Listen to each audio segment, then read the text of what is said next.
দিছিল তৃতীয় লিংগৰ বুলি আৰু পাছত চৰকাৰী চিকিৎসকৰ কাণ্ড শুনিলে আচৰিত হ'ব আপুনি। এজন চিকিৎসকৰ বিৰুদ্ধে উত্থাপন হৈছে গুৰুতৰ অভিযোগ।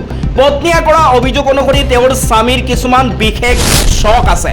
তেওঁ কিছুমান বিশেষ ভিডিঅ' প্ৰস্তুত কৰে। আজিকালি সামাজিক মাধ্যমত কি নচলে, ভাল বেয়া সকলো বিষয়বস্তুৰে পৰিপূৰ্ণ সামাজিক মাধ্যম।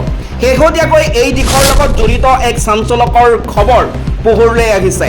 জানিব পৰা মতে এজন চৰকাৰী চিকিৎসকে তৃতীয় লিংগৰ বুলি পৰিচয় দি অশ্লীল ভিডিঅ' প্ৰস্তুত কৰে আৰু সেইসমূহ অনলাইনত বিক্ৰী কৰে।